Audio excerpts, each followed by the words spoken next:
какви се изгледите за овие домашни реформи, кои веќе и бевме принудени, не само поради блокадата и пандемијата, да се свртиме кон себе и да се преиспитаме и почнеме нешто ново.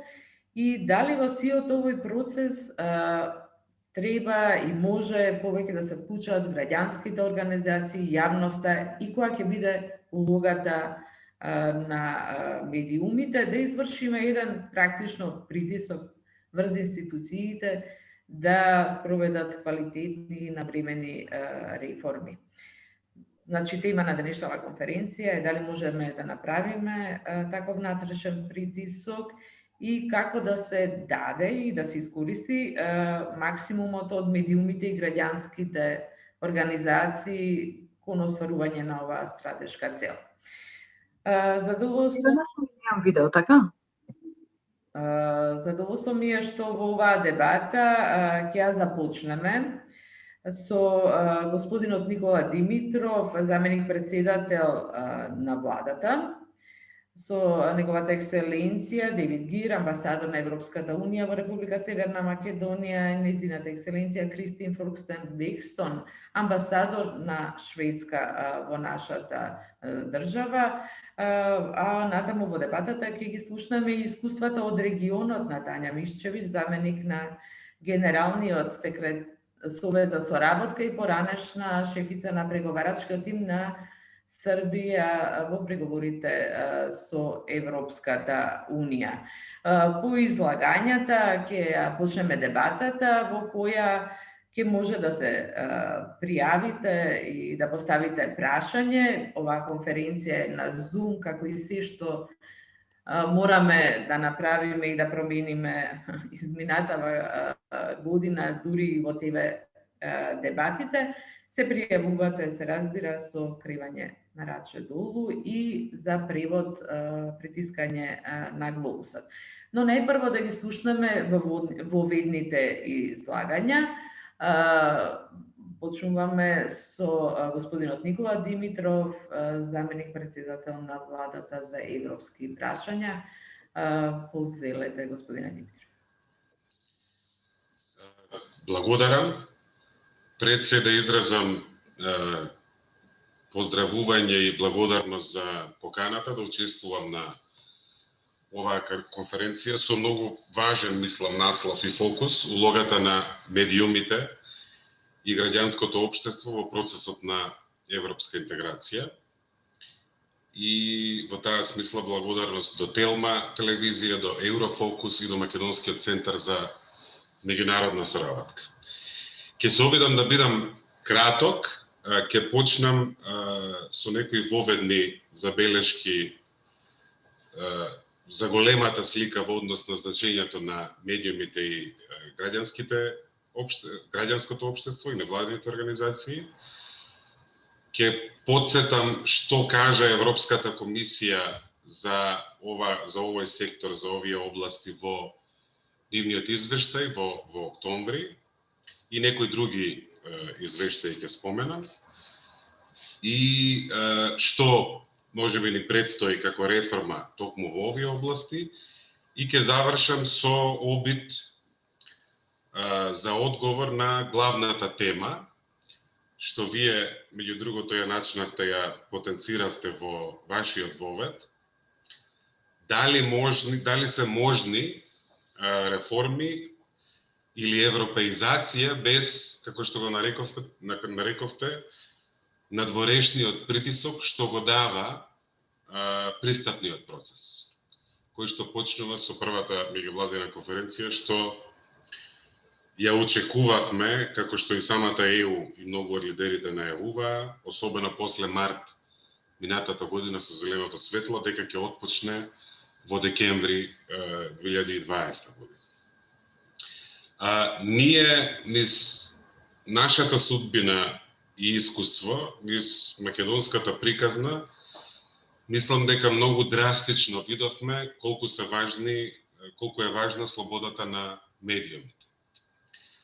Многу е тешко да се прават реформи, многу е тешка битката за правда, битката против корупцијата, против авторитарните тенденции, ако нема слободни медиуми. Тогаш граѓаните нема да знаат, нема вистинска критика и нема политичка цена за грешките.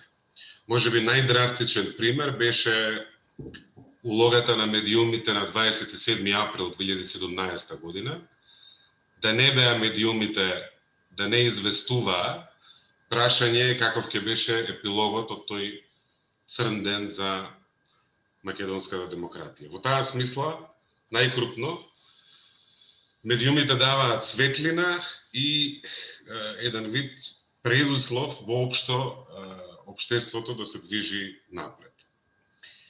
Граѓанскиот сектор има исто така исклучително битна улога во демократизацијата на било кое општество и како извор на знаење и како еден вид контролор, надзор, критичар на власта. И двете области имаат двојно значење во реформскиот процес. Прво, со новата методологија, тие се дел од првиот кластер и самите по себе се исклучително важни, а како што споменав, истовремено се многу важни и за сите други реформски сектори во смисла на својата функција. Да се знае, да бидат информирани граѓаните, да се има надзор, критика и контрола. Извештајот на Европската комисија за 2020 година, ќе прочитам дел од клучните наводи, вели дека целокупната состојба и клима во која действуваат медиумите останува генерално погодна за слобода на медиумите и овозможува критичко медиумско известување. Државата покажа проактивен став во борбата против дезинформациите и додели дополнителна финансиска поддршка за печатените медиуми. Во однос на граѓанското општество има континуирано подобрување на опкружувањето во кое функционира граѓанското општество, вклучително и со спроведување на стратегијата за соработка помеѓу владата и граѓанското општество. Постои активно граѓанско општество кој игра клучна улога во процесите на креирање политики и одлуки. Инклузивно учество во јавни консултации се обезбедува и преку националниот систем за електронски консултации со зголемениот број на коментари на предлог регулативите во однос на ЕНЕР системот. Демократизацијата на медиумскиот амбиент се рефлектира и преку подобрување на меѓународниот имидж на Северна Македонија во други извештаи, рангирањето во индексот на слобода на Репортери без граници, имаше 14 места скок и трендот продолжи од 19 кон 20 продолжи со подобрување, иако имаме уште многу работа во оваа смисла. Freedom House извештајот и нивниот индекс за слобода во светот од претходните 2 на 3 од вкупно 4 за областите во врска со слободата на изразување и слободата на здружување. Како еден вид задачи или нешта каде што треба повеќе да направиме, реформата на јавниот радиодифузен сервис, преку обезбедување на финансиска одржливост и независност, назначување на програмскиот совет на јавниот радиодифузен сервис и советот на Агенцијата за аудио и аудиовизуелни медиумски услуги, борба против дезинформација и поддршка на плурализмот во медиумите, потреба од побрзо и поефикасно постапување од страна на органите за спроведување на законот и судските органи на сите случаи на физичко и вербално насилство врз новинари. Во однос на граѓанското општество, понатамошно подобрување на процесот на консултации и учество на невладините организации во креирањето на политиките и подобрување на правната и финансиската рамка за да се обезбеди финансиска одржливост на нивното функционирање. Сега кон клучното прашање, немајќи, ние сме се разбира посветени да го почнеме пристапниот процес. И ќе останеме упорни во барањето на достоинствено европско решение на предизвикот со кој што се соочивме. Мислам дека ако споредуваме, македонската европска приказна може да се спореди со еден многу тесен и многу стрмен пат. Имавме изгубени генерации со еден билатерален спор, потоа имаше една од големите земји членки настојуваше да се смени методологијата и таа дилема дали проширувањето може да оди паралелно и синхронизирано истовремено со реформата во самата Европска Унија, и имаме сега последниот предизвик со соседна Бугарија. Мислам, со оглед на компарацијата на извештајот за нас со извештаите за земјите кои што се веќе во пристапниот процес, едната од 2012 година, другата од 2014 година, и во смисла на напредок за периодот за известување, и во смисла на вкупна подготвеност, јасно е дека самиот пристапен процес сам по себе не ветува сигурен успех во напредокот, во реформите. Клучна е политичката волја. И мислам дека треба да се обидеме како општество, како нација, значи не само државата, пред се владата во смисла на одговорност, меѓутоа и медиумите и граѓанското општество, да направиме напредок во европеизацијата, без разлика што во моментов не сме во пристапниот процес. Јасно е дека тука има голем прашалник, како ова може да функционира. Ние го имаме системот на спогодбата за стабилизација и асоциација, подкомитетите, јасно ни е што треба да направиме и мислам дека многу ќе си помогнеме, меѓу другото и додавајќи повеќе аргументи зошто е нашиот пат неспорен и тој чекор треба да ни се дозволи, ако успееме да направиме видливо поместување напред. Ние сме во завршна фаза врз основа на извештајот на комисијата. Сме во интензивни разговори со линиските министерства, проверувајќи какви се нивните планови за оваа година и што е тоа на што можеме да дадеме приоритет за во следниот извештај на Европската комисија да имаме очигледен напредок. Мислам дека секторите во првиот кластер, fundamental, што ние го нарекуваме темели, може би заедно со областа животна средина, заштита на животната средина, може да биде еден добар критериум за приоритизација. Ќе имаме и една широка консултација со невладините организации кои што се активни во овие области и во контекст на европеизација и евроинтеграција и во контекст на конкретните реформи во овие области. Потоа планираме една тематска седница на владата и да ја информираме јавноста за тоа какви ни се плановите за европеизација или носење на Европа дома, на принципите, вредностите и стандардите на Европската Унија дома во оваа 2021 година.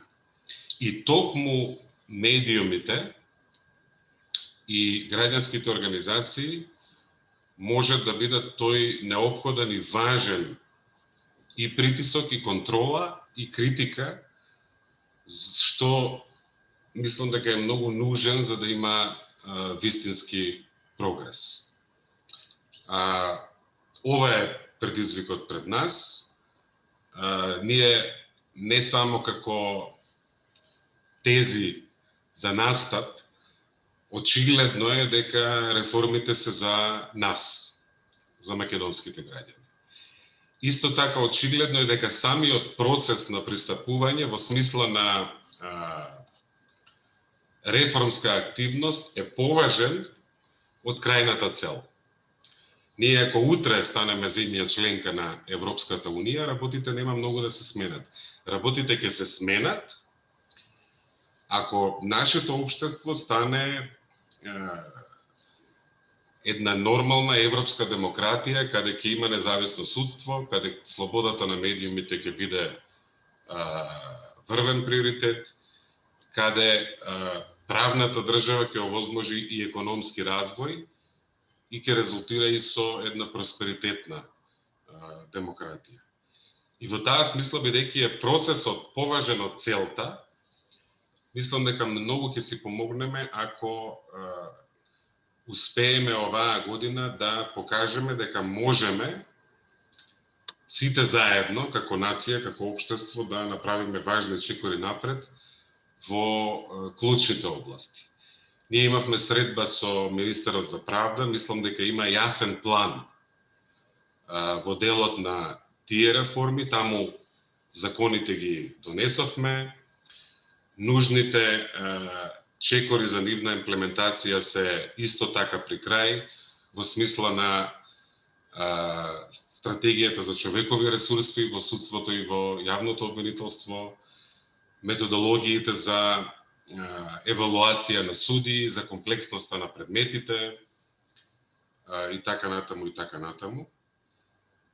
Исто така во областа на животна средина имаме неколку важни чекори што ќе пренесат дел од европските директиви во домашното законодавство, така што во сите сектори од овој прв кластер темели ќе биде важно да направиме чекор напред. Статистика исто така, една важна област која што и хоризонтално се провлекува и е присутна во првиот кластер, не само заради тоа што ќе имаме попис, туку и програмата на статистика да користи повеќе датабази на лични податоци за подобро да си ја вршат нивната работа. Јас тука ќе завршам. Јас лично сум убеден дека ова е можно.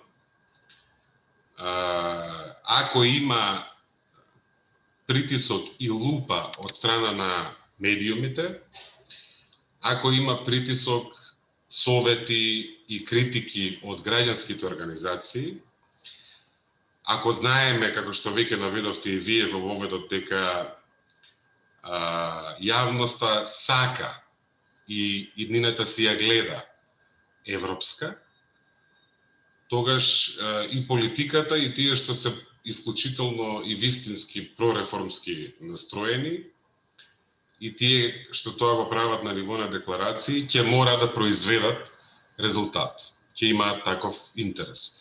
И затоа мислам дека можеме и мораме ова да го направиме. И последната поента, да не ја изумам, знаете дека преговарачката рамка е прашање за кое што уште нема поради соседна Бугарија консензус меѓу земјите членки. За пристапниот процес да европеизира, исклучително важно е преговарачката рамка да се фокусира на напредокот во реформите. Ако историјата добие централно место во преговарачката рамка, тогаш прашање е дали во која мера еден таков процес ќе европеизира или пак ќе балканизира, да не употребам друг збор. Така што многу е важно и нашите пријатели во Брисел и во сите земји членки да помогнат овој пристапен процес на вистина да биде мерит, заснуван на мерит и на вистина да значи транспозиција, носење на европските принципи и стандарди во Северна Македонија. Тука ќе завршам. Благодарам. Ви благодарам, господине Димитров. Да, да информиравте практично дека и како почнавте натре, како што рековте, сите министерства со фокус на министерствата кои се офатени во првиот кластер темели фундаментас плюс животна средина да бидат приоритети за оваа година, но и ги поставивте дилемите упатени кон Европската Унија и Брисел, дали ќе имаме достоинствено европско решение со предизвиците и изборот е дали со преговарачката рамка ќе европеизираат или балканизираат. За ставовите на Брисел го поканувам да ни се обрати неговата екселенција амбасадорот на Европската Унија во Република Северна Македонија Дейвид Гир. Повелете, господин амбасадор. Good morning, dear Deputy Prime Minister, ladies and gentlemen. I hope you can hear me clearly. Yes, I see nodding. That's always good. I'd like, first of all, to thank Telma Television and Eurofocus and the Macedonian Center for International Cooperation for organizing this event. And I'm happy to join this discussion on the role of the media and civil society in the EU integration process. I'll be rather short because I'd like to hear what others have to say. I'll share with you a few thoughts which I hope can contribute to your discussions today. I'll start with a few words on where we stand at present, then talk about the contribution of the media and civil society, and lastly, briefly mention the EU's own support for the activities of media and civil society. So where do we stand today? And I think, as I've been saying on a number of occasions recently, we need to hold on to the fact that back last year in March, the historic decision was taken by the 27 member states together to open negotiations with North Macedonia and Albania. And that reflects the continuing commitment from the leaders of the European Union to the European perspective for the Western Balkans as a strategic priority. And I understand the impatience and frustration concerning the discussions on the negotiating framework. People want to move forward. People want to see negotiations start in earnest.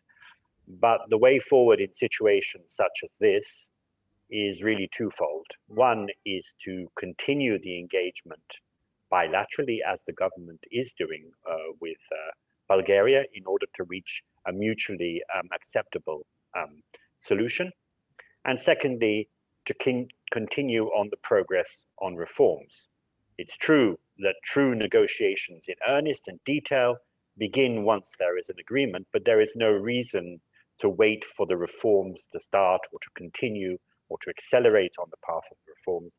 As Deputy Prime Minister Dimitrov has already said, these are in the interest of citizens, but they're also, if the path to the European Union is a path of reform, then the more that we advance on reforms, the closer that North Macedonia becomes to the European Union itself. Maybe a few words about the accession process itself.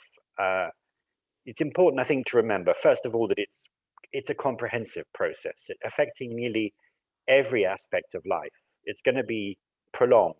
It will be step by step, and there will be ups and there will be downs. And some things will move very quickly and some things will take time. And while the overall benefits of accession, I think, are clear and outstanding, as we go along in the process, there will certainly need to be adjustments made. And we know that there will be some winners and some losers as adjustments are made. In any reform process, this is the case. So one has to be prepared for a comprehensive process and an engagement in it. Secondly, it is complex and it requires the development and mobilization of considerable expertise. This is particularly important. And in this context, it needs the engagement of the whole of society. You can't just sit back and say, okay, government now deliver. No, that's impossible. Of course, the government is leading on this, but it needs the local authorities, it needs the different state institutions, media, business and civil society, all to play their role in taking this forward as a national project. And last of all, this process needs to be driven locally. It needs to be driven by North Macedonia itself.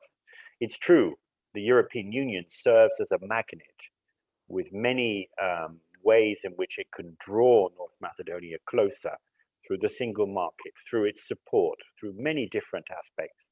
But ultimately, the drive needs to come from here, and the momentum needs to come from here. And that's why it's so important that it's a national project and that everyone is engaged. So where do civil society and media fit in here? And I think there are a number of roles which are classically played by the media and the civil society, which are relevant. And the Deputy Prime Minister has already mentioned a few of them. But first of all, let's start advocacy. It's very important that civil society and the media, seeing this goal of accession to the European Union, work to build and sustain public support for the integration process. Actually, that's something that will be important when you are a member as well. It needs to be constantly renewed because you can never take public support just for granted. And that's why the second role is particularly important. It's an educative role, a role in explaining what the European Union is about, what the reform's about, what they're trying to achieve, how we get closer to the European Union and why that's important. And at the same time, building up a public opinion which has increasingly critical thinking, a capacity to challenge, and a capacity to take this agenda forward. Third area, which is sometimes, I think, underestimated, particularly in the civil society, is that civil society brings enormous expertise in very diverse areas. And this can be enormously useful. It can help in the reform process. It also draws in sometimes international partners and ensures that we have a conversation based on international standards. That's something that's appreciated very much in Brussels in policy making and in capitals across the European Union. And last of all, of course, civil society and the media have an important oversight role, holding government and all concerned, including the European Union. The European Union benefits from good oversight, sometimes critical oversight, because that's the way in which policy is developed. So that oversight role, particularly in the accession process, vis-a-vis the government, vis-a-vis local authorities, is very important, and challenging them constructively and proposing ways to move forward practically on the reform agenda is a really key element. Of course, there are some downsides with the media and civil society, which are not specific to this country, which apply throughout the world. And these are challenges for all of us. In the media, we know the difficulties of dealing with, how do we deal with fake news? How do we deal with disinformation or hate speech or extremely politicized one-side reporting or just a lack of professionalism? These are challenges which the media has to address here, but also in other countries too. And for NGOs, of course, there are times when NGOs who bring so much you may find some who are highly politicized and might serve better as a political party, and others which are rather commercial in their activities. That's not to say that the overwhelming majority of the support provided by civil society is so valuable and so important. So civil society and the media for the Euro integration process are clearly vital partners for decision makers. And they're central to ensuring the legitimacy of public institutions charged with taking forward the integration process. They play a key role in building bridges between the EU institutions, the national authorities, and citizens. But above all, they're vital for sustaining support for the integration process and ensuring that the country is the driver of change while the European Union continues to operate as a magnet for those kind of changes. Last of all, I'd just like to underline the continuing support that the Union provides both for civil society and the media. Under a facility designed for this purpose, the European Union between 2015 and 20 supported projects involving media and civil society organizations with grants of over 3 million euros. These covered media literacy, as well as the involvement of civil society in media reform and investigative journalists and in critical thinking. And there are new EU-funded projects to a value of over 1 million euros with the media regulator and the Council of Media Ethics, the public broadcaster, and on enhancing the rights of journalists. Last of all, when it comes to EU funding for civil society alone, under a separate facility under the IPA covering the period up to 2014 to 2020, over 100 contracts for grants amounting to 20 million euros have been signed so far. And these include projects for improving the capacity and structures for CSO participation in membership negotiations.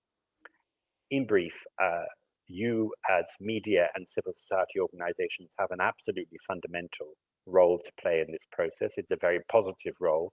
You're very important partners to us in the European Union, but of course to all the other actors. And we look forward to continuing a very close dialogue with you in trying to achieve the joint goal of seeing North Macedonia as part of the European Union family. Thank you very much. Ви благодарам многу, господине амбасадоре. Навистина ги сублимиравте и досегашната соработка и поддршката од Европската Унија кон медиумите и невладините организации, но и нивната улога за реформите, како што и самите нагласивте, владата не треба сама да испорачува реформи, туку да го вклучи целото општество во нив. Пред да продолжиме натаму со останатите говорници, со оглед на тоа дека вице-премиерот Димитров веќе најави дека има други обврски и набрзо ќе замине од конференцијата, би да замолила, како сите учесници, дали имате прашања за вице-премиерот на оваа тема и воопшто за евроинтеграциите, доколку имате, побелете, ако може да се пријавите најпрво и да го поставите самите прашањата.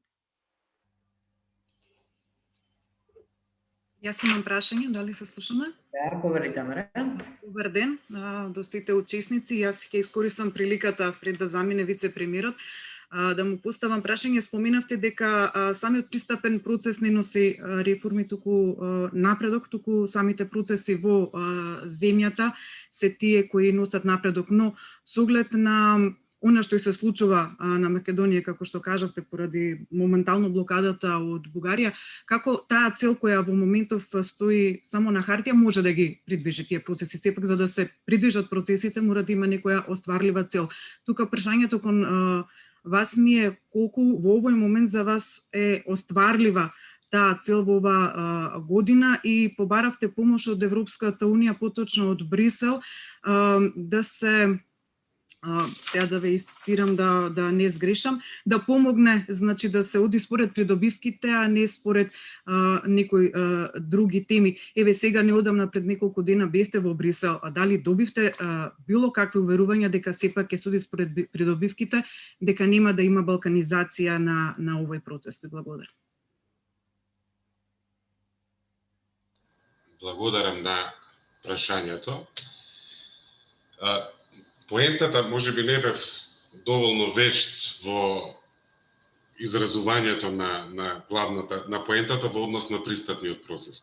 Пристапниот процес е една веројатно најдобрата алатка што постои за една земја да се реформира. Сега,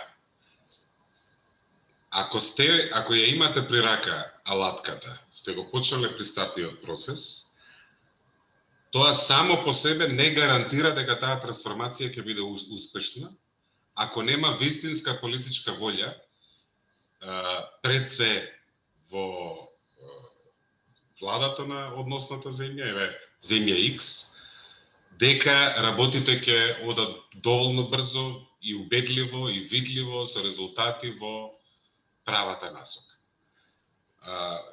Во таа смисла, значи не сакам да потценам значењето на пристапниот процес е огромно. бидејќи е најдобра реформска алатка што постои.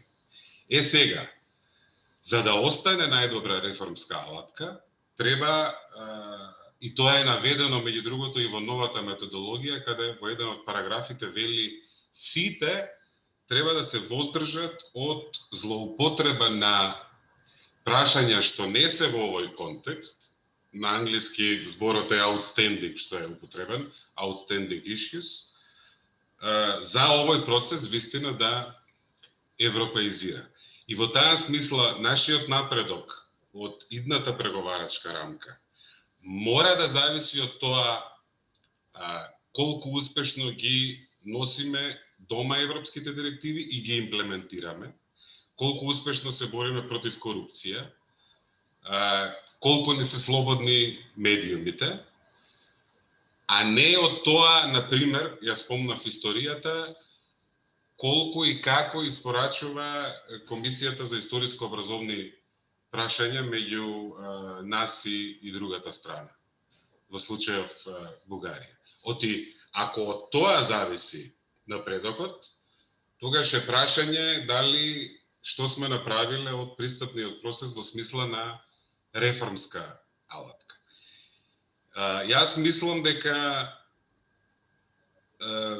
време е да покажеме дека можеме, впрочем, ако ги земете предвид политичките критериуми, бидејќи од пред неколку години Европската комисија ги направи извештаите споредливи меѓу разни држави, ние сме дури нешто напред во однос на вкупната подготвеност и прогрес во однос на политичките критериуми. Од Копенхашките критериуми, дури и во однос на земјите кои што се веќе со години во пристапниот процес. Бидејќи, поради процесот на стабилизација и асоциација, чекајќи во чекалната, сме имале доволно време, чекор по чекор, да сработуваме и така натаму, и бидејќи очигледно сме покажале и политичка волја да направиме прогрес. Јас во Брисел бев заедно со министерот за надворешни, мислам да е корисно повремено освежување на нашите позиции, мислам дека има заеднички влог, има огромен интерес во Брисел за успех оваа година, и јас се надевам дека сите заедно ќе успееме да најдеме едно европско решение и ќе го надминеме овој предизвик. Јас сум убеден дека тоа е добро за нас, дека тоа е добро исто така и за Бугарија, за нашиот регион и за целата Европска унија. И последно, оваа наша битка, и тоа го објаснував и таму и нема да престанам да го објаснувам, бидејќи длабоко сум уверен дека ние не се бориме само за македонскиот идентитет. Истовремено се бориме и за идентитетот на Европската унија како заедница на вредности, каде културните и различните и јазичните различности на европскиот континент се вредност. Тоа е наведено во многу од темелните документи на Европската унија. Ви благодарам. Прашање има и Герман Филков. Повери Герман. Благодарам, Сања. Поздрав на сите. Темата е секогаш актуелна. Јас пред 20 години на слична дискусија сум учествувал, така што веројатно и во следните не знам колку ќе зборуваме. Конкретно прашање имам до министерот Димитров. Дали во владата се разговара, се бараат модалитети, начини веќе за учество на невладините организации директно во преговарачките тимови, во преговарачкиот процес преку тимовите. Значи, не како мониторинг улога однадвор, меѓутоа директно во тимовите. Дали нешто такво се разговара, откако тој е министер, бидејќи претходно имаше некои дискусии, па не знам сега на кое ниво сте дојдени. Благодарам многу. Благодарам, Герман. Ние имаме еден работен нацрт на преговарачката структура. Работевме на еден вид ревизија затоа што имаме нова методологија, и тоа не се само наместо чаптери, кластери, туку преку поголемо учество на земјите членки, тоа што во методологијата се нарекува поголемо политичко управување, пристапниот процес ќе биде пополитички.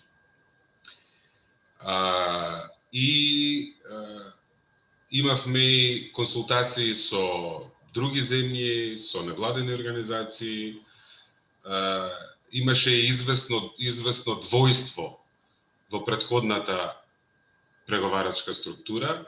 Главно советот од нашите пријатели беше ќе имате големи проблеми ако нема јасни одговорности и тоа двојство ви е проблем. Во однос на учеството на граѓанското општество, има разлики и во самото граѓанско општество за тоа како се гледаат себе си во смисла на учесник во преговарачката структура. Јас лично, ако ме прашате, мислам дека времето поминува, мислам дека ќе треба да се сече прашањето и да се носат одлуки. Може би треба да се организира една поширока конференција на оваа тема и врз основа на тоа да се пресечат и да се донесат одлуките. Јас мислам дека преговарачката структура треба да биде отворена и за луѓе од граѓанскиот сектор да бидат дел од експертите кои што ќе работат по кластерите. И сега тоа ќе влие на улогата на контрола, надзор, критичар и така натаму, бидејќи ќе бидат директно во функција, или барем за овие луѓе кои што ќе бидат во директно учесници во преговарачката структура. Меѓутоа, со оглед на искуството, знаењето на организациите од граѓанскиот сектор, мислам дека немаме баш луксус да имаме само државни службеници. И една мудра комбинација мислам дека ќе помогне. Така што за ова во скоро време треба да седнеме, да направиме една широка, отворена, искрена консултација и да ги донесеме одлуките во оваа смисла, без разлика што за жал се уште имаме неизвестност. Спомна Сања на почетокот како точно ќе изгледа оваа 2021 во однос на првата меѓувладина конференција и отпочнувањето на пристапниот процес. Благодарам, господин Димитров. Само уште едно кусово прашање поставено од Вики Стимова од асоциација од Виница. Дали Северна Македонија го има подпишано договорот со Frontex? Не ве чув. Дали го имаме подпишано договорот со Frontex? Frontex, да. Ние бевме меѓу првите земји што ги затвори преговорите суштински, содржински, во однос на правата, обврските, одговорностите од Frontex. Има очигледен интерес со оглед на нашата географија и во самата Европска Унија ова прашање да се регулира. Како што знаеме од мигрантската криза 2015 и 2016 година и балканската рута, меѓутоа и специфичната територија Грција ја прави македонската граница важна за ова прашање. Договорот не е подпишен. Главното и последно прашање е ова што сега се јави во овој сегашен предизвик, односно македонскиот јазик. Бугарија има резерва во однос на формулацијата македонски јазик. А ние од друга страна, нашата позиција е дека Овој договор, како и со сите други држави, на српски, на црногорски, треба да биде, се разбира, потпишан и на македонски јазик. Ви благодарам за одговорот и за одговорите сигурно има и многу прашања, но продолжуваме натаму. Благодарам што одговорите. Ја канувам господја Гонце Јаковлевска, координатор на проектот Еврофокус од МЦВС, за да ни образложи, да ни презентира кои се постигнувањата од овој наш проект. Повелите.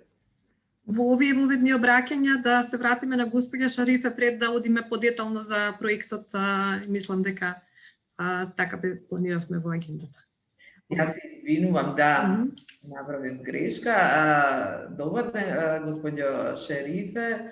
Исмаил Дикасапи, проект менаџер на Канцеларијата на Обединетите нации за проектни услуги, кој практично го водеше проектот. Повелете да ни се обратите. Благодарам, Сања. Почитуван заменик премиер за европски прашања, господин Димитров, почитуван амбасадор за Европска унија, господин Гир, почитувани представници на амбасадата на Кралство Шведска и почитувани домаќини на ова конференција, дами и господа, ми представува задоволство како представник на Канцеларијата на Обединетите нации за проектни услуги и проектот Нордиска поддршка за напредок на Северна Македонија, да ги поздравам учесниците на завршната конференција организирана од Телма и Македонскиот центар за меѓународна соработка во рамките на нивниот едногодишен проект Еврофокус. Слободата на изразување е клучен индикатор за подготвеноста на земјата да стане членка на Европска унија. Преку слободата на изразување се покажува посветеноста кон демократијата и доброто управување. Ниту една земја не може да стане членка на Европска унија без загарантирано право на слободно изразување. Кога пред малку повеќе од една година го подготувавме повикот за доделување на грантови наменет за граѓански организации и медиуми за проекти кои се однесуваат на процесот на интеграција на Европска унија, се водевме од принципот дека граѓанската вклученост е основно право и обврска за членство во Европска унија. Во соработка со Секретаријатот за европски прашања ги дефиниравме приоритетни области и доделивме 10 грантови за проекти во вредност од околу 550.000 евра. Преку тие проекти веќе се изготвени и публикувани голем број на медиумски содржини, како и анализи, истражувања и обуки од страна на граѓанските организации. Сите тие материјали се јавно публикувани и доставени до соодветните институции од страна на грантистите кои ги имплементираа. Во рамките на активностите на нашиот проект Нордиска поддршка за напредок на Северна Македонија и во блиска соработка со Секретаријатот, се извинувам еден момент, преку овие проекти, сакав да кажам, се зајакнува капацитетот на медиумите во однос на креирање на новинарски содржини за процесот на преговори со Европска унија. Сметам дека преку изминатите 37 издања на емисијата Еврофокус на Телма, голем број на граѓани добија релевантни факти и информации за процесот. Сето тоа придонесува за транспарентност на самиот процес, како и кон градење на информирани граѓани. Улогата на медиумите во градење на внатрешната кохезија и свеста кај граѓаните не само за придобивките од членството на Европска унија, туку и во однос на процесот на преговори, предизвиците и потребните реформи е клучна. Јас овде би завршила и ви посакувам успешна презентација на постигнување на проектот и продуктивни дискусии за улогата на медиумите и граѓанските организации во процесот на пристапување кон Европска унија. Ви благодарам и фалимендерите диве, thank you. Ви благодарам многу за обраќањето. Продолжуваме натаму. Гонце Јаковлевска, повеликот. Благодарам, Сања. Добар ден и од мене, почитуван амбасадор на Европската Унија, драги колеги, соработници. Драго ми е што денеска имаме можност да зборуваме на оваа тема. На крајот на проектот, меѓутоа да не звучи како флоскула, сите краеви знаат да бидат и во некоја смисла нови почетоци. Јас би сакала да кажам неколку збора за тоа што направивме со проектот Еврофокус, па ќе пробам тоа да го направам и аудио и виртуелно, односно преку една презентација, ако биде се во ред. Само малку.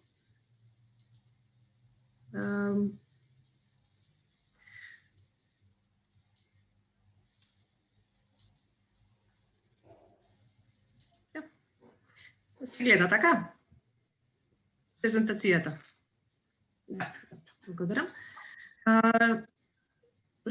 Ако треба да кажам во многу кратки црти што е тоа што го направивме во овие година дена од прилика со Еврофокус, веројатно би било дека споделивме големи количини на информации и тројцата говорници пред мене спомнаа дека дистрибуцијата на информациите што одеше преку Еврофокус им овозможи на граѓаните да стекнат малку повеќе подобра слика за тоа што значи процесот на евроинтеграција. Тоа беше и главната идеја, не само кон граѓанските организации и кон медиумите, туку и кон граѓаните воопшто. На институциите, пак од друга страна, преку содржините што ги креиравме, особено преку истражувањата, им овозможивме да добијат увид во перцепциите на граѓаните за процесот на евроинтеграција. Оваа изјава може да се подкрепи, и ќе ја подкрепам со продуктите што ги имавме во овој проект. Мислам дека госпоѓа Шарифе веќе спомна дека произведовме вкупно 37 до денеска, а вечерва ќе бидат 38 телевизиски емисии Еврофокус. Денеска е последната, завршната емисија. Тоа се повеќе од 43 часа информации упатени кон гледачите на телевизијата, дискутирани и дебатирани со повеќе од 100 гости. Овие интервјуа, изјави, дебати, некогаш и малку пожестоки, се водеа не само во студиото на телевизијата, туку и надвор од него. Стигна до повеќе од 630.000 гледачи и до повеќе од 30.000 гледачи кои што преферираат повеќе да користат нови медиуми и кои што ги следат информациите преку социјалните мрежи. Како што спомнав и пред малку, една од спецификите на проектот беше тоа што дел од дебатите ги темелеше на проверени информации, перцепции на граѓаните кои што ги правевме или ги собиравме преку истражувања. Направивме 4 такви истражувања во време на спроведување на проектот. Користевме во голема мерка истражувања што ги направиле други организации и институции, за да им ги предочиме и приближиме на граѓаните тие податоци и факти. Направивме 12 фактографии и обучивме 30 представници на граѓанските организации на медиумите. Меѓутоа, ова се само бројки. Она што вистина се интересни, во некои делови веројатно импресивни, кога ќе се има предвид времето во кое што го спроведувавме проектот. Меѓутоа, ние повеќе сакаме да зборуваме, како што кажа и вице-премиерот задолжен за европски прашања, за процесот. За тоа што направивме, за тоа што беше идејата и како стигнавме до постигнување на дел од целите на проектот. Главната идеја беше да обезбедиме поактивно учество и на медиумите и на граѓанските организации во процесот на пристапување на во Европската Унија. И, како што кажа и Сања на почетокот, почнавме надежно, почнавме во Брисел, кога се емитуваше првиот Еврофокус, кога на маса беше ставена новата методологија за преговорите со Европската Унија. И, за жал, ова беше единствената емисија која што ја правевме надвор од Македонија заради сите оние околности кои што не можевме во ниту еден случај да ги испланираме. Што зборувавме или кон што бевме насочени главно во овие емисии на Еврофокус? Зборувавме многу за методологијата, затоа што на почетокот на спроведувањето на проектот тоа беше едно од клучните прашања, како понатаму ќе течат преговорите. Зборувавме многу за она што се вика кластер темели или за правосудството, како дел од него, реформите таму, за корупцијата, за реформите во јавната администрација потоа, за делумно за животната средина, можеби не толку многу како за овие претходните. Зборувавме исто така во дел од емисиите и за регионалните иницијативи.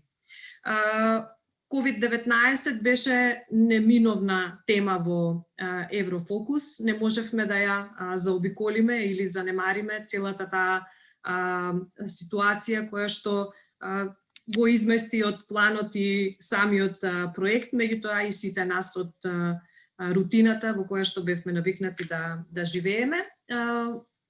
Во овој дел во голема мерка ги третиравме темите низ перспектива на поддршката на Европската Унија кон земјата во справувањето со пандемијата.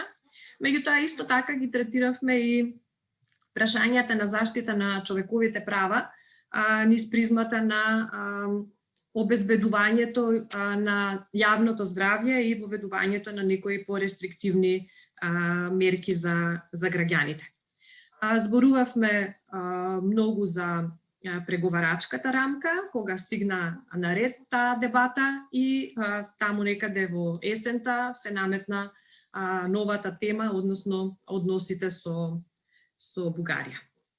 Сите овие теми, како што спомнав и на почетокот, беа третирани во различни формати, во различни новинарски жанрови, меѓутоа идејата преку нив беше иста, да што поголем број информации, квалитетни, веродостојни, стигнат до јавноста и да и го приближат процесот во кој што се наоѓа земјата во моментот. Понатаму, спомнав дека она што беше специфика на проектот беа истражувањата кои што ги правевме. Спроведовме 4 такви, сите во фокусот ги има европските интеграции од различни аспекти. Јас ќе спомнам само некои клучни наоди од дел од тие истражувања. Тие се веќе достапни на нашите веб страници, беа промовирани преку медиумите и во самата емисија беа дебатирани со експерти. Многу е интересно кај истражувањата тоа што во голема мерка свативме дека јавното мислење во голема мерка е под влијание на одлуките кои што се носат во Брисел. Зошто? На почетокот, кога во март месец стигна долго очекуваната потврда дека може да ги почнеме преговорите, направивме едно истражување за да ги провериме ставовите на граѓаните во врска со тоа и беше многу очигледен оптимизмот кај граѓаните во тој период. Значи, само еден месец по одлуката е правено истражувањето и можете да видите од графиконот дека на прашањето која земја од Западен Балкан прва ќе влезе во Европската Унија, најчесто граѓаните ја избирале Македонија, иако сите сме свесни дека се уште тогаш се уште не почнати преговорите и дека има 2 земји во регионот кои што веќе неколку години ги водат преговорите. Тој оптимизам едноставно ги тера граѓаните на овој начин да перципираат целата ситуација. И уште еден момент во овој дел, што повторно нели ни го дава оптимистичкото расположение кај граѓаните е прашањето кога сметаат тие дека Македонија ќе стане членка на Европската Унија. Забележувате дека најчесто одговор е за 5 години. Или заедно во рамката од 5 до 10 години мнозинство од граѓаните сметаат дека ќе станеме членка. Во таа насока неколку месеци подоцна ги проверувавме ставовите за реформите, за тоа што сметаат граѓаните дека е важно да се реформира и што е важно прво да се реформира во земјата. Според нив, во тој период, во јуни, најзначајни беа реформите во здравствениот и во образовниот систем, а потоа и борбата против корупцијата. За нас беше благо изненадување, имајќи предвид дека во некои претходни истражувања екзистенцијалните прашања секогаш биле на врвот на листата на реформи. Свесноста на граѓаните зошто ни се потребни реформите, или во дел од дискусиите и на вице-премиерот Димитров и на амбасадорот Гир, имаше дека реформите се за граѓаните или треба да бидат за граѓаните, а не за Европската Унија. Истражувањето покажа дека граѓаните се високо свесни за овој дел и дека одговориле дека реформите се потребни зашто тоа ќе создаде подобар живот во земјата. 1/5 од нив сметаат дека тие ни требаат за да ни овозможат влез во Европската Унија.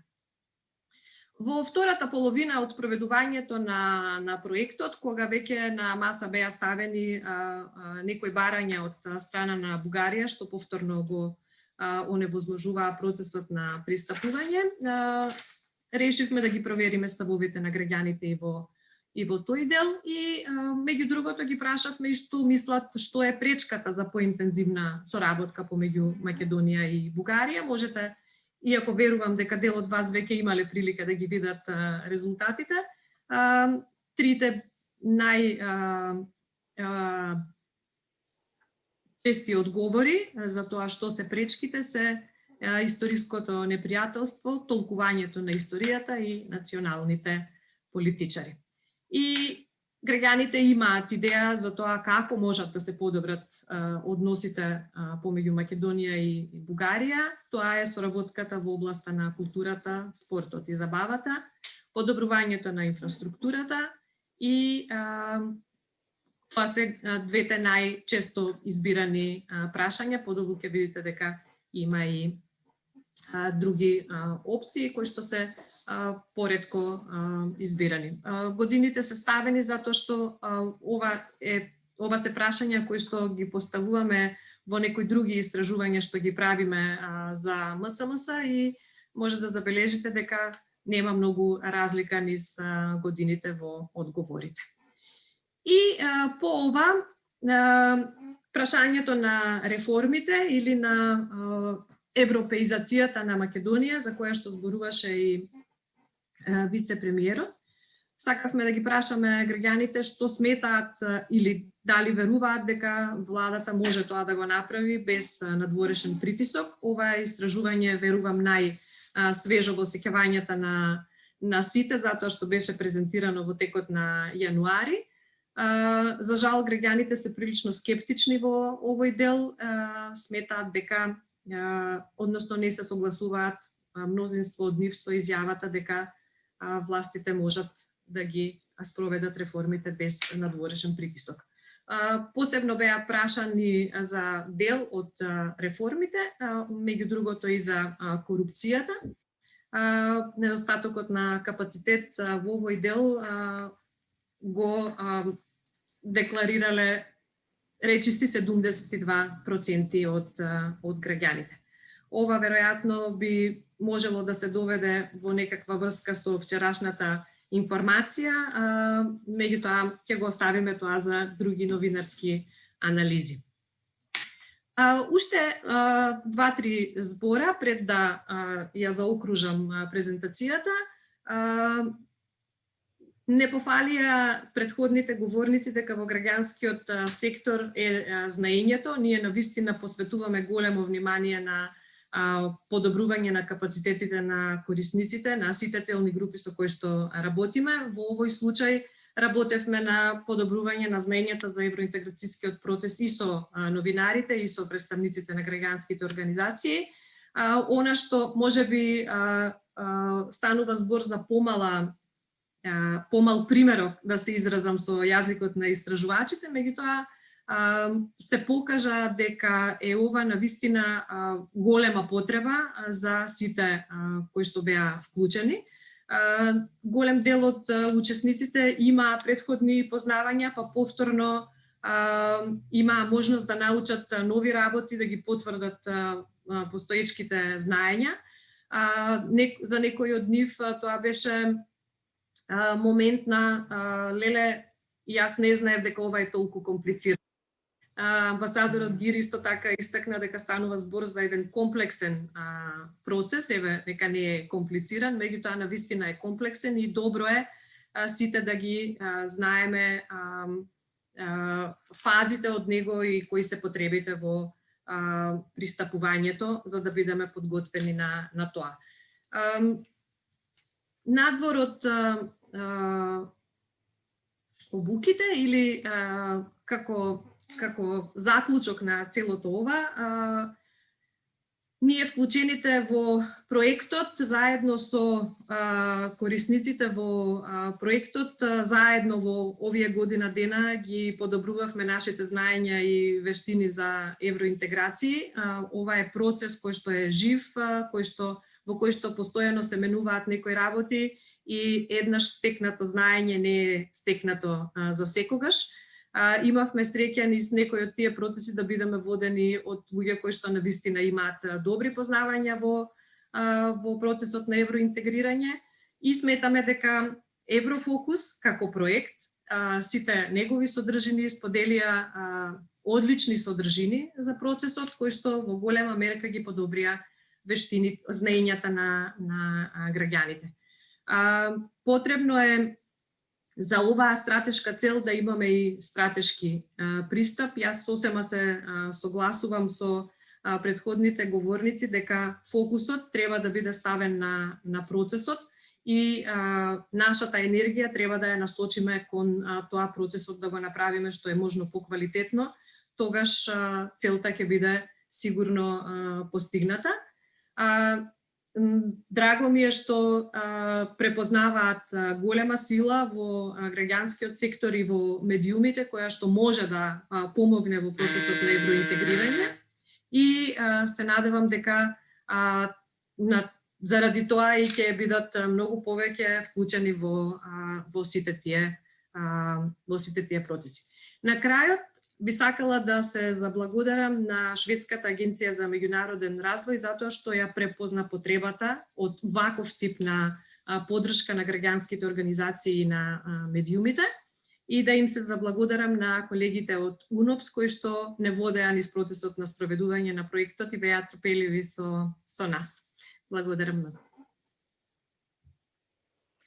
Благодарам, Унце, за презентацијата. А сега да обредојде за амбасадорката на Шведска, неговата ексцеленција Кристи Forsgren Bengtsson, би ве замолила да се вклучите со вашето обраќање на оваа конференција.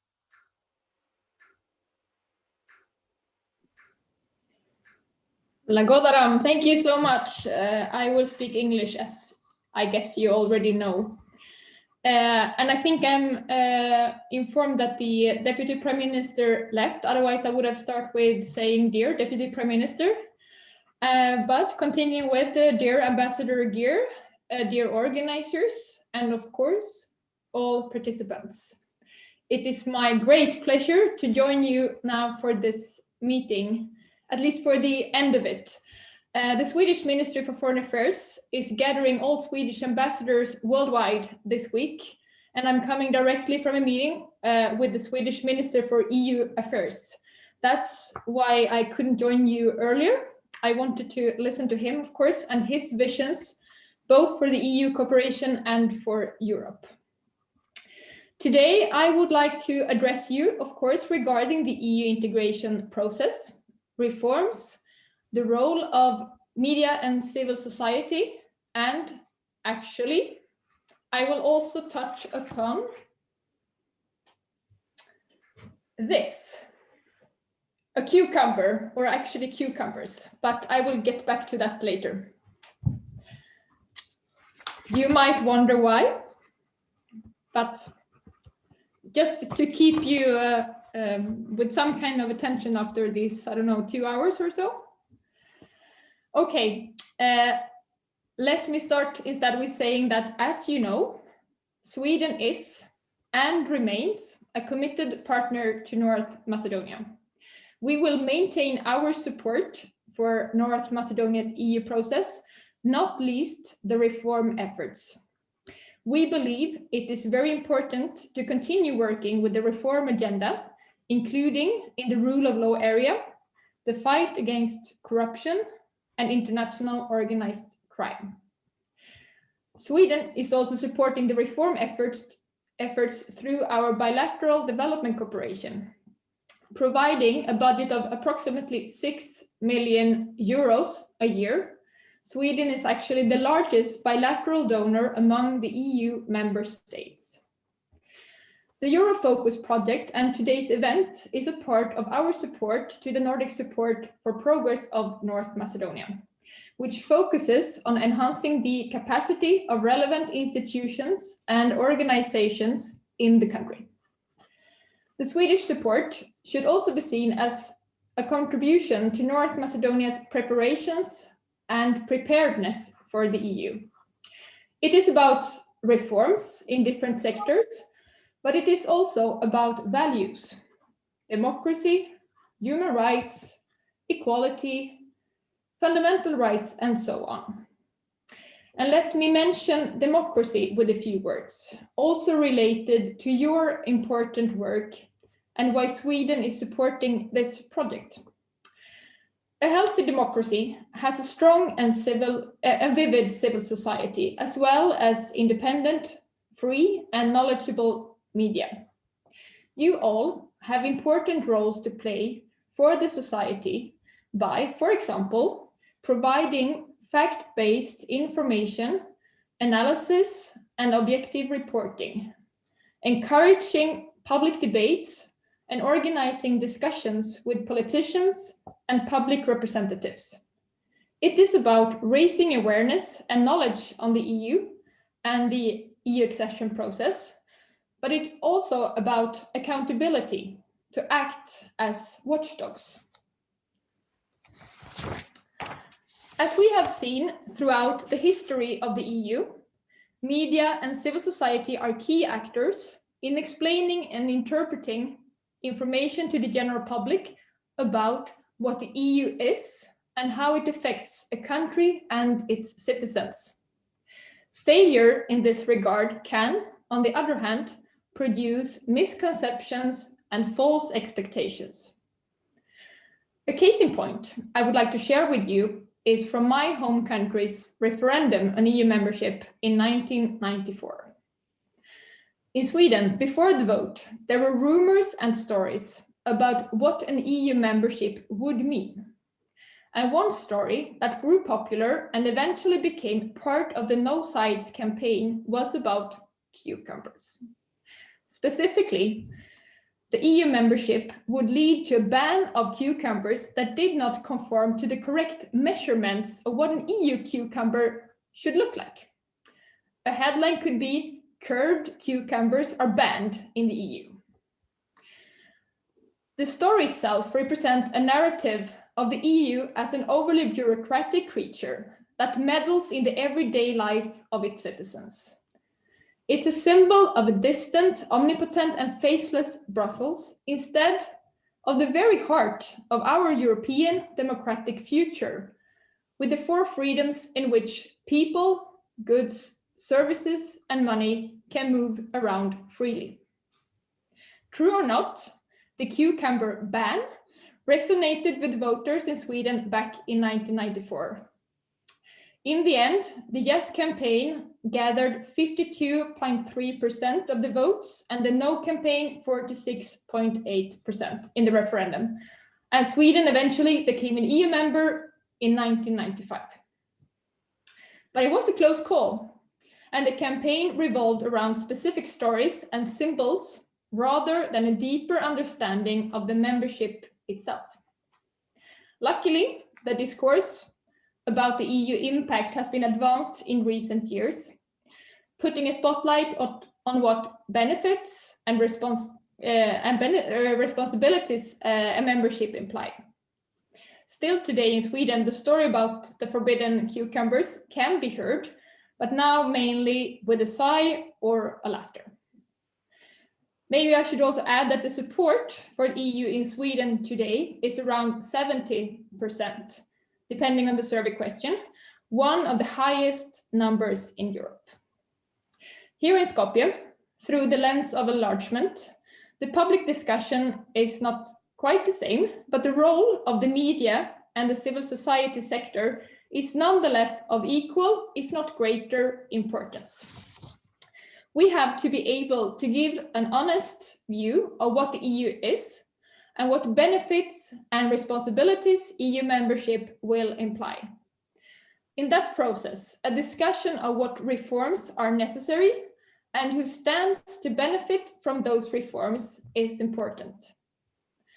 Referring specifically to the survey that mentioned a majority do not believe that domestic reforms can be carried out without external pressure, I hope this is not the case, but I also do not think that it's actual case in this country. Reforms, if they are to have a lasting impact, must be born out of a public desire for change. Change comes from within. But with that said, we are here, both the Swedish Embassy, Sweden, and the EU, of course, to be partners in this process and to help you in your path towards our European future. Thank you for your time today and the interest to be a part of this event. And let me also wish everybody a lovely weekend. Thank you. Ви благодарам многу, господјо амбасадор, за ова навистина интересно излагање и се она што ни стои практично на патот, особено приказната со краставицата што ни ја долови реалноста како тоа изгледа кога ќе се приближите кон Европската унија, како што било што Шведска. Да, на оваа навистина по европски стандарди, барем така изгледа. Најде направо. Пред да продолжиме со едно регионално искуство, го поканувам мојот колега Боби Кристов, заедно со кого и со Снежана Лукаска-Созен, ги водевме дебатите токму на овие теми што сега и вие самите ги попренувате во сите овие ваши излагања. Какво беше нашето искуство и дали ја постигнавме целта да ја донесеме европската приказна, во ви повели. Поздрав до сите учесници, се надевам дека ме слушате. Последното излагање на амбасадорката, на шведската амбасадорка, всушност ме подсети дека и мојата награда, далечно веќе пред 13 години, жал не беше токму на една таква слична тема, што ќе можеме, а што нема да можеме, вклучително и краставиците, но во тоа време многу повеќе бевме загрижени за дали ќе можеме да печеме ракија или нема да може да печеме ракија. Но да скратам, мислам дека ова беше едно прекрасно искуство и благодарам на сите донатори. Всушност, ова искуство ги делеше сите предизвици кои што ги дели Македонија. Почнавме со намера да отидеме во различни земји и низ конкретни примери да го приближиме она што сега на мисијата на Европската унија го пишува со големи букви ЕУ за тебе, што всушност работи ЕУ, можностите на различните инструменти за соработка, практичната примена различните донации, ИПА програми и така натаму. За жал во сето тоа не спречи ковид кризата, но сепак мислам дека успеавме да донесеме многу колеги, многу експерти. Конечно пандемијата не научи да комуницираме и ваку онлайн алатки. Меѓутоа мислам дека гледам меѓу гостите многу невладени организации кои што имаат значени проекти, кои што се директно поврзани не само со процесот, туку со она што и нам ни треба дома како дел од тој процес. Всушност тоа беше и целта на овој проект. Мислам дека една од главните придобивки на оваа емисија и на овој начин на соработка со МЦМС и со останатите младени организации е токму тоа, да се приближат тие дузина проекти кои што ги има во невладините организации до граѓаните, бидејќи само на тој начин стануваме сите заедно коректор на властите во тој реформски процес. И тука сакам да направам една паралела зошто ние го одбравме тој механизам, бидејќи потребно истражувачко новинарство во одредени сегменти, но не секогаш, особено во овие комплицирани процеси на европски интеграции. Мислам дека Тања ќе говори за тоа во продолжение.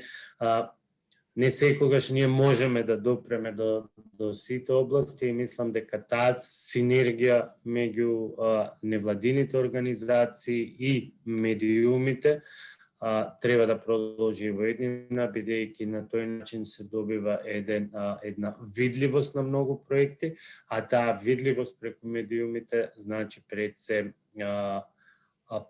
подобра информираност, бидејќи ние за жал ја имаме таа судбина, еве повторно да се соочуваме со предизвикот да го враќаме евроентузијазмот, повторно еве со пандемијата се соочуваме со примери кога се прашуваме дали едноставно сме заборавени, бидејќи точно ЕУ има ватре проблеми со вакцините, меѓутоа кога не работат механизмите кон соседите, а од друга страна имате и други внатре политички проблеми кои што го кочат тој процес.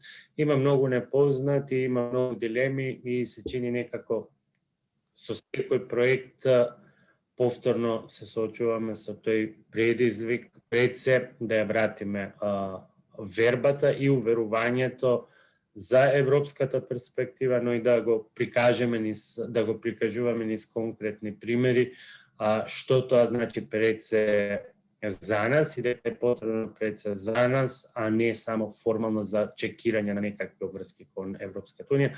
Во таа смисла, благодарности до донаторите и во една и по ваквиот тип на соработка да продолжи во еднина добрите други медиуми.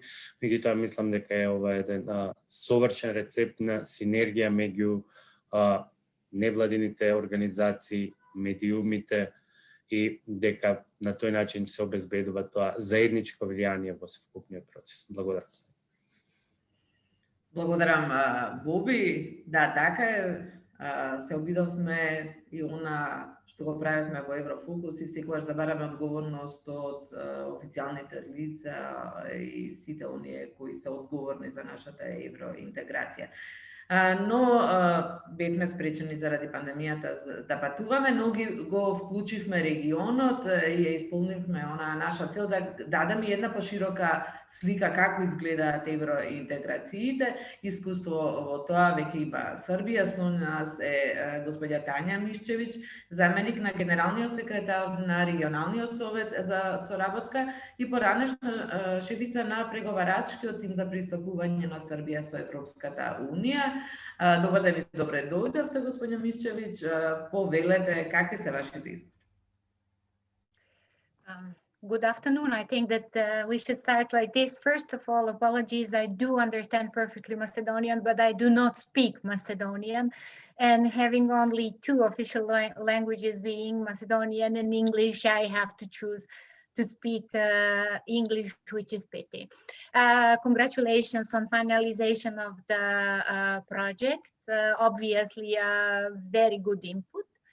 But let me start to be a little bit interactive in order to open the possible debate with all of you, to go into some of the issues that we heard from two ambassadors, Deputy Prime Minister, and that you all learned during the whole of the process. First of all, what is the civil society organizations? Those are not only NGOs.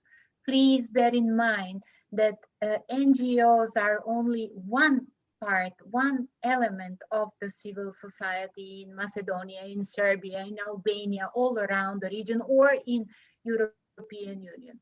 Why this is important? Because in that respect, you will neglect the important parts of the civil society, like the Academy of Science, like universities, institutes, like Chamber of Commerce, which have all their own role during the reform process, which will lead at one point to the membership of the European Union. But much more important, and I could not agree more, they will lead to the fulfillment of the so many and so much need reforms back home or at home.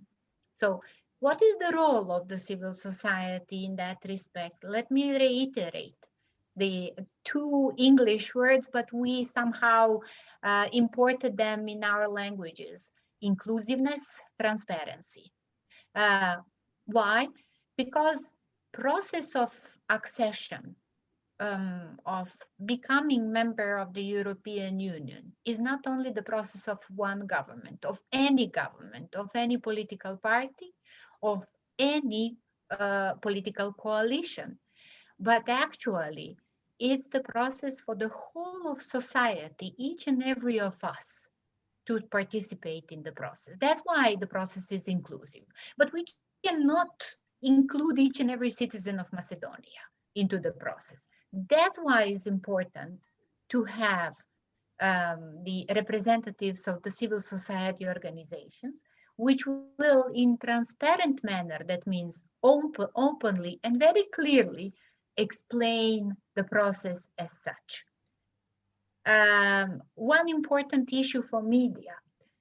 It's very difficult, that is my experience working with Serbia, in Serbia for 6 years, but also researching the accession process since the beginning of the 90s. That is my academic discipline that I am dealing with since that time.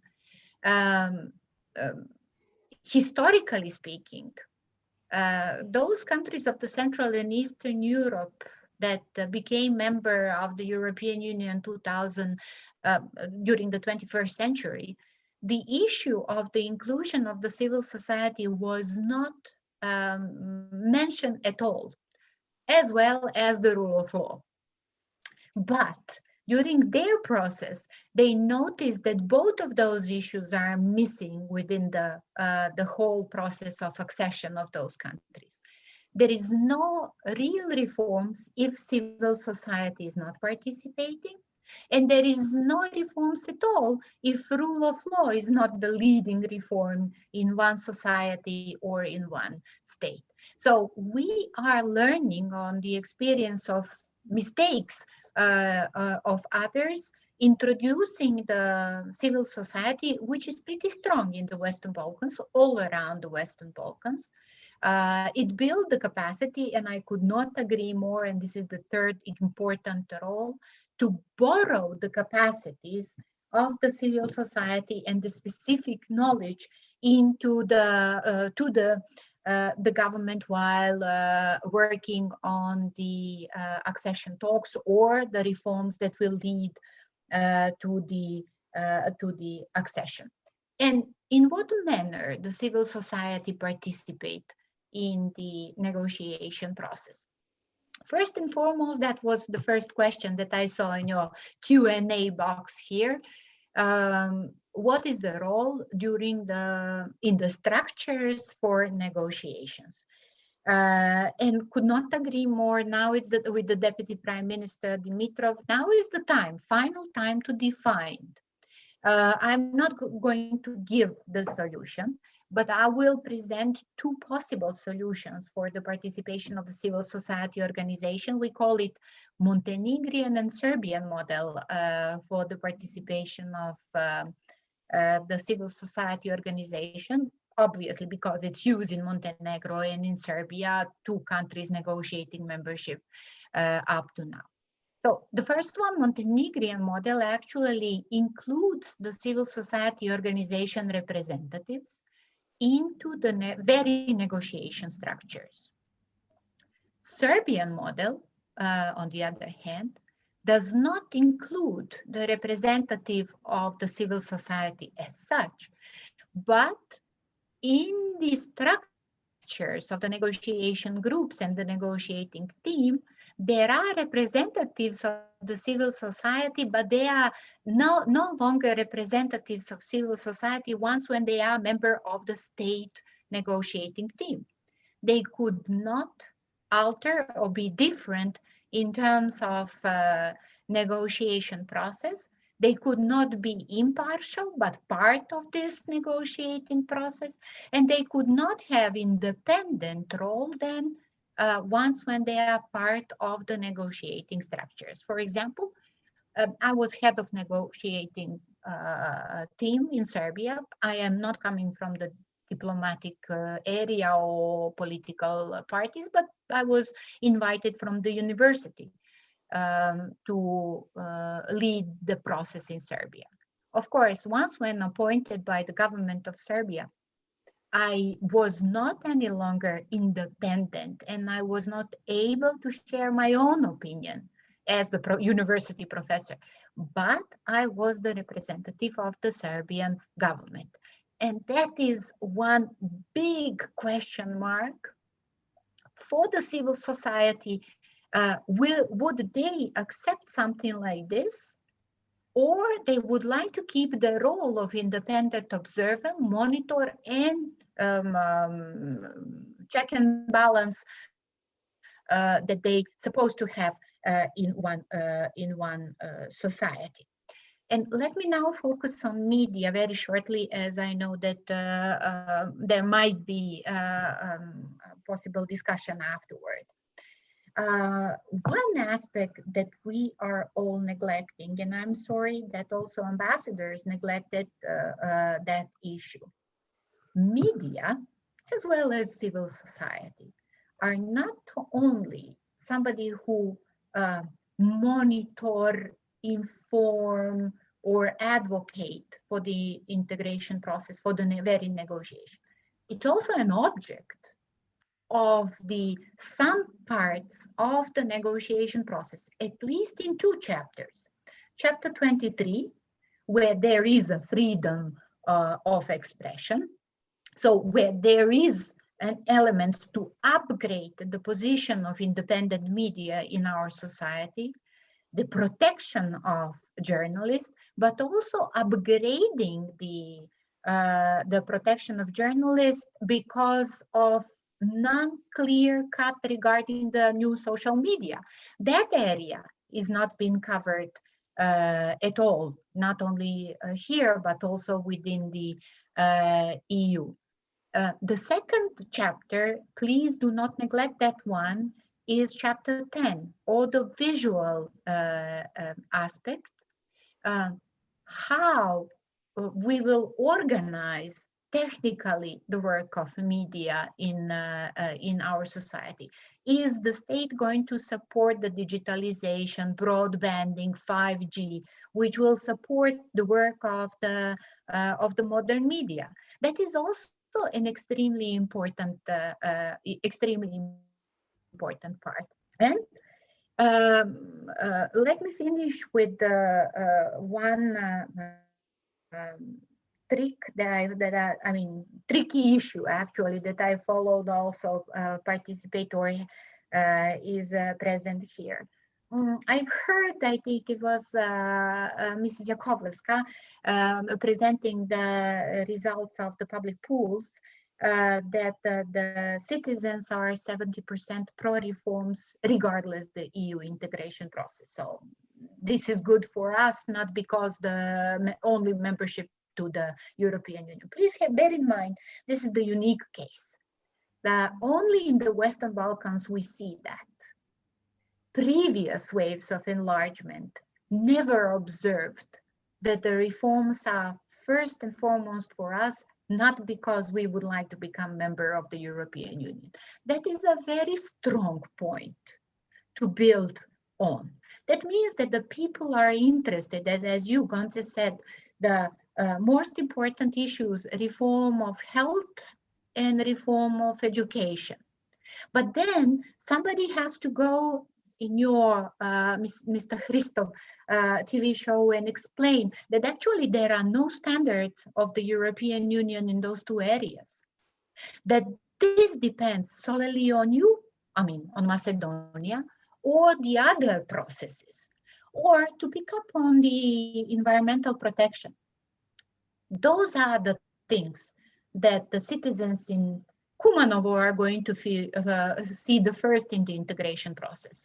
Are there sewerage in the area of Kumanovo? Are there cleaning of the water, drinking water there?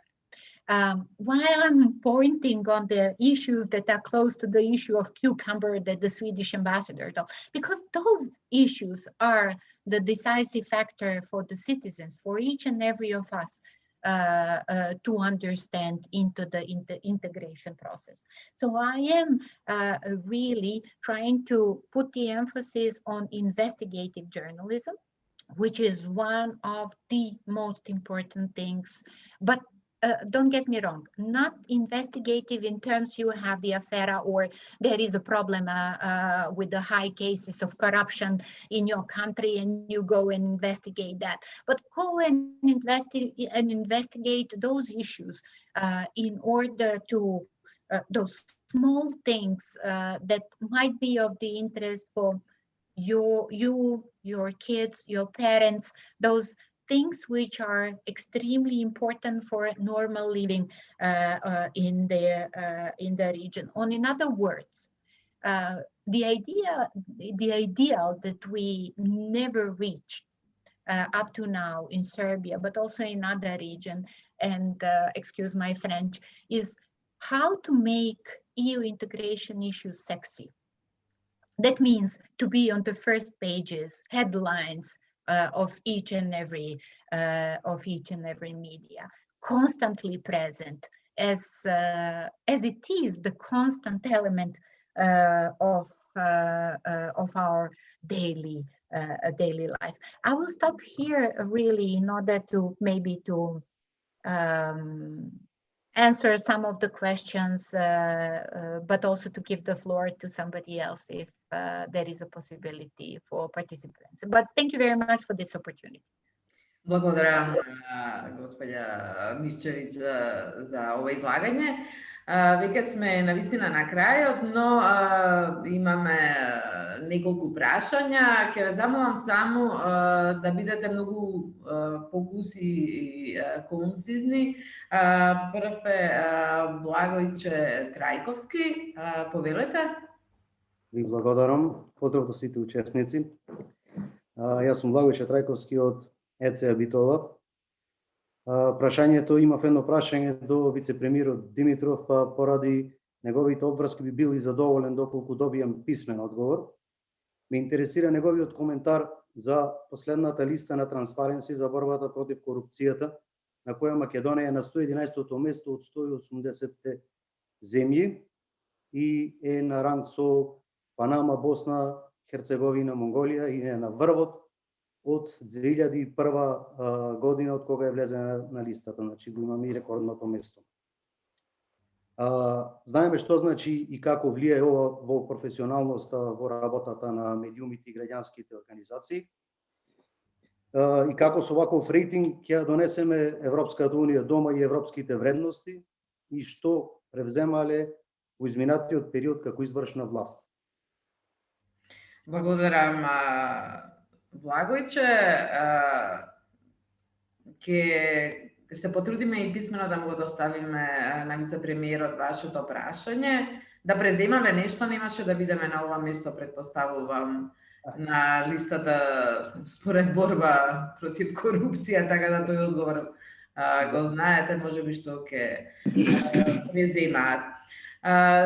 Имаме и господја Савка Тодоровска. Повелете, господја Тодоровска. Најнапред поздрав и честитки за сето ова. Имам секако прашање, но пред тоа сакам да кажам дека сум следела повеќе од сите прикажани видео, односно на вашата телевизија, овие процеси, но затоа го кажувам ова да ме извините во колку сум пропуштила нешто, бидејќи моето прашање е во тој правец. Дали еднакво беа застапени родовите прашања во сиот овој процес на вашето работење на овој проект, затоа што и телевизијата Телма и Македонскиот центар за меѓународна соработка извонредно ги цениме како Национален совет за родова рамноправност и насилството над жените од сите аспекти. Тоа е моето прашање. Иначе, повторно сакам да ви честитам и ги очекуваме сите понатамошни активности на ваш план. Благодарам.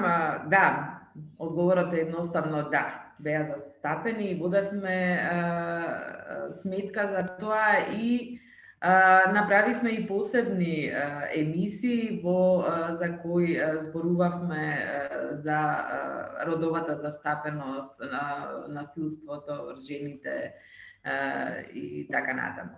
И ќе продолжиме и натаму, бидејќи по ова токму се извојуваме и како телевизија која ги третира овие прашања и секогаш фокусот ни е на човековите права.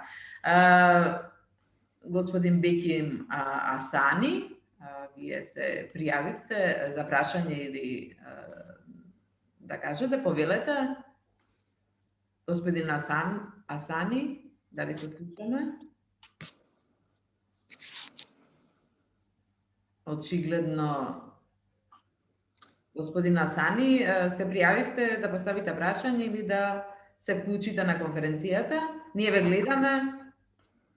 Очигледно, додека се вклучи. Јасна Ивановска исто така се пријави. Да, повелете. Слушаме. Да, повелете. Добар ден на сите, Јасна Ивановска, јас инаку работам во UNDP, меѓутоа сега се вклучувам како граѓанин, ајде да кажам. Јас далечната 2012 магистрирав на тема улогата на националните телевизиски куќи во креирање критичко мислење кај јавноста за Европската унија.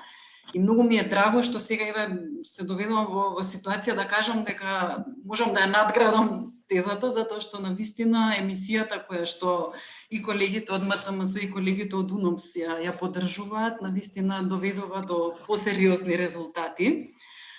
Немам прашање, повеќе како заклучок, значи тоа ми беше една констатација.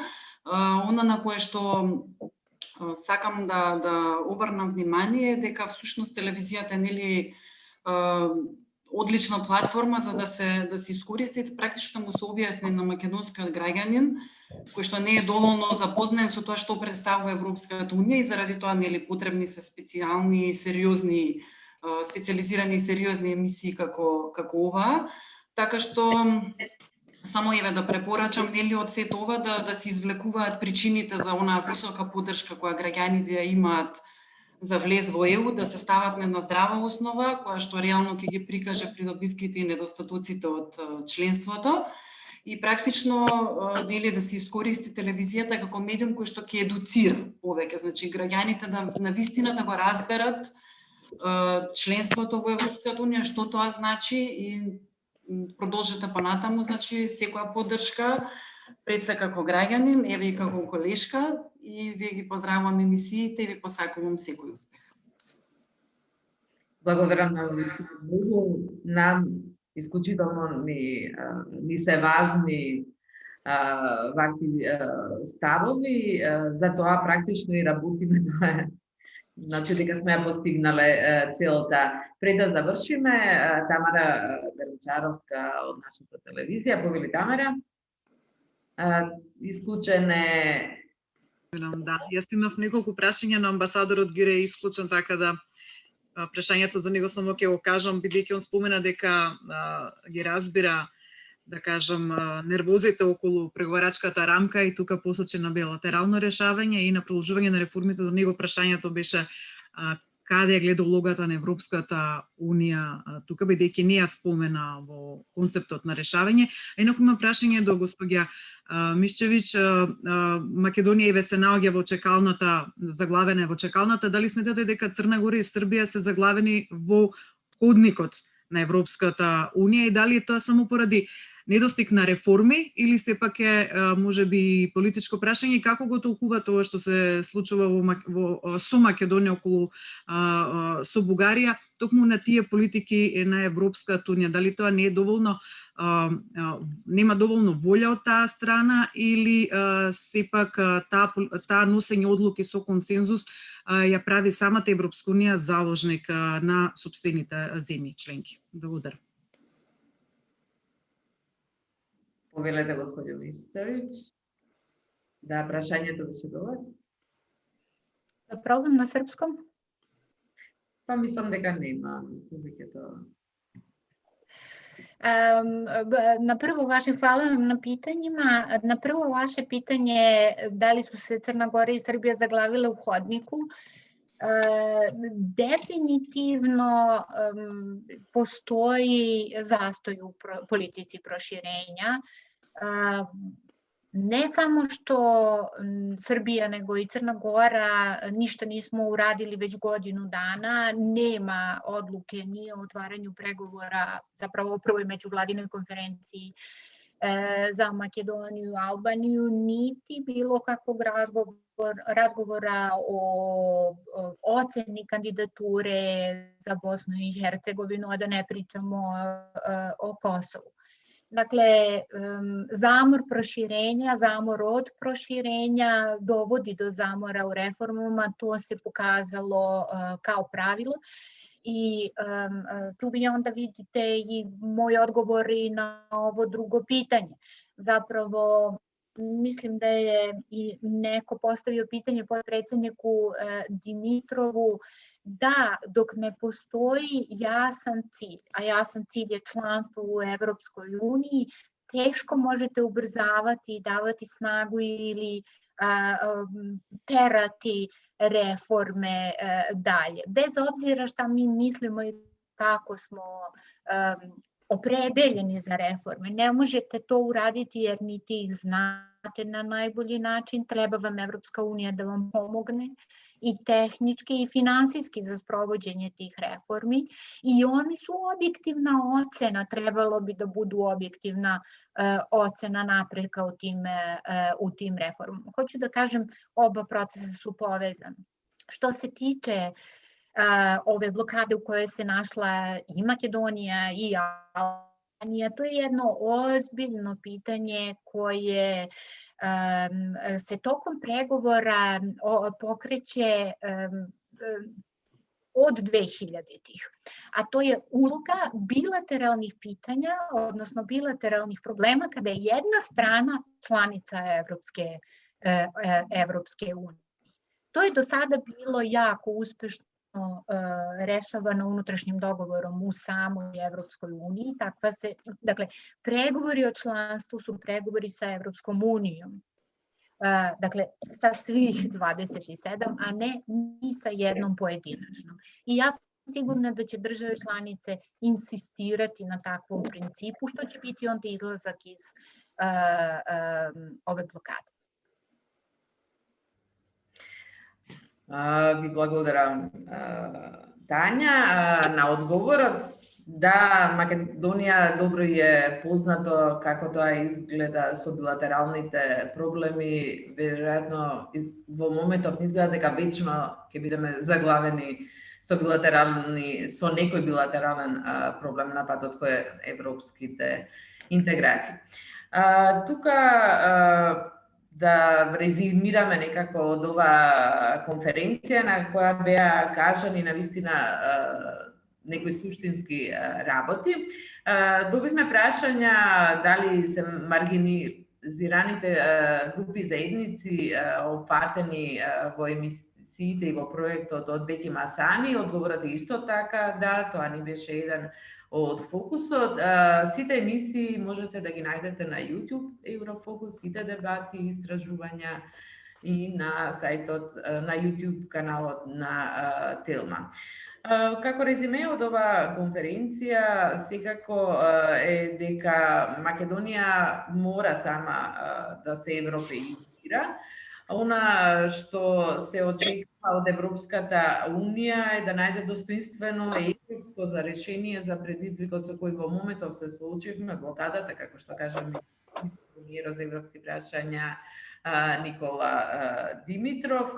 Нам ни е јасно што треба да направиме, но самата влада нема да испорача реформи, ни порача евроамбасадорот Дейвид Гир, и тука сите се согласуваме дека улогата на невладините организации и на медиумите е клучна. Како невладините организации и дали ќе бидат вклучени во преговарачките тимови е прашање на која власта сега треба да ни одговори, но какви се искуствата исто така во Србија или во Црна Гора, исто така имавме шанса да слушнеме.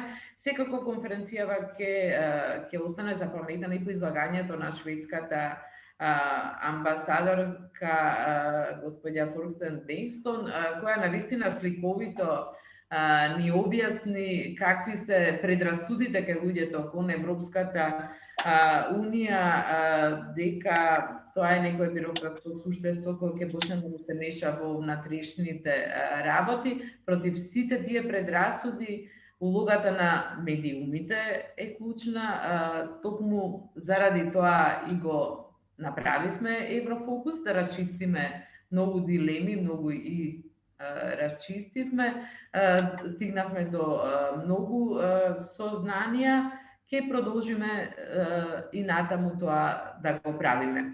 Благодарност до нордиската поддршка и сите оние кои не поддржа во благодарам на сите околу 60 учесници на денешната конференција. Се надевам дека имаме навистина корисни заклучоци. Благодарам и пријатен ден на сите. Чао. Благодарам вас, пријатен ден. Поздрав на сите.